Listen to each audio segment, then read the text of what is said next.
Captain Manfred Pollock and Captain Otto Herold.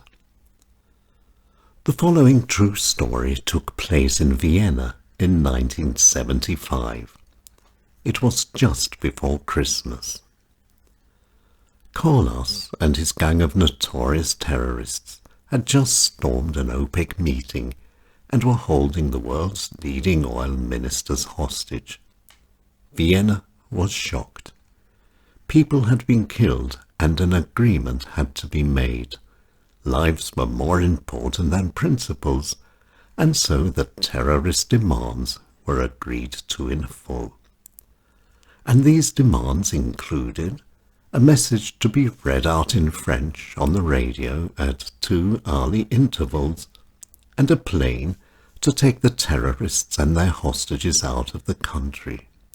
And, of course, a plane needs a crew, and the call for volunteers went out at Austrian Airlines, and many pilots volunteered for the job. And when the choice was made, it was the young pilot Otto Herold and Captain Manfred Pollock who were chosen.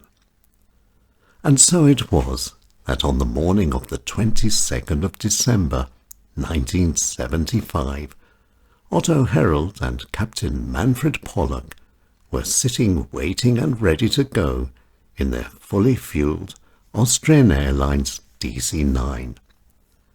And then the passengers boarded. Carlos and his gang of terrorists and their hostages, the oil ministers of OPEC. And then, with the whole world watching, the plane sped down the runway and took off for destination unknown.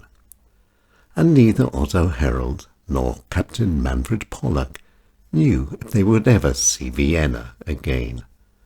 Otto Herold and Captain Manfred Pollock were flying a flight into danger.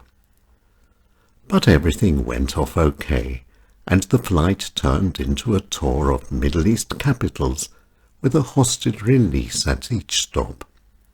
And when reaching Algiers, Carlos and his gang simply disappeared into thin air.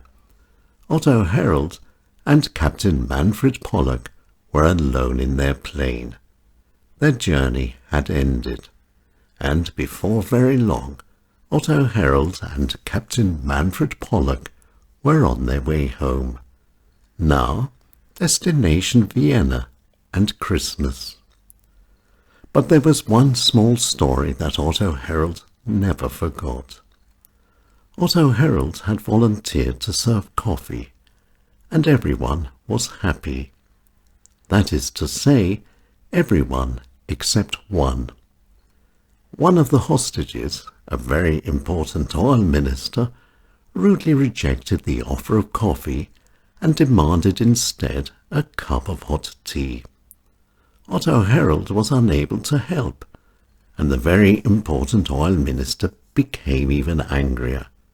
And then later, when Otto Herold went to clear up the dirties, one of the terrorists stopped him.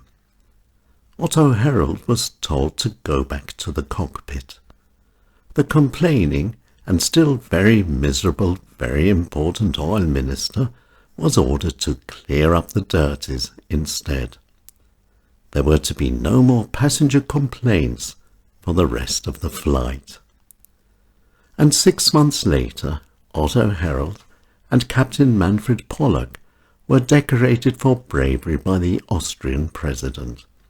And of course, Otto Herold and Captain Manfred Pollock carried on flying, and Otto Herold was promoted to captain.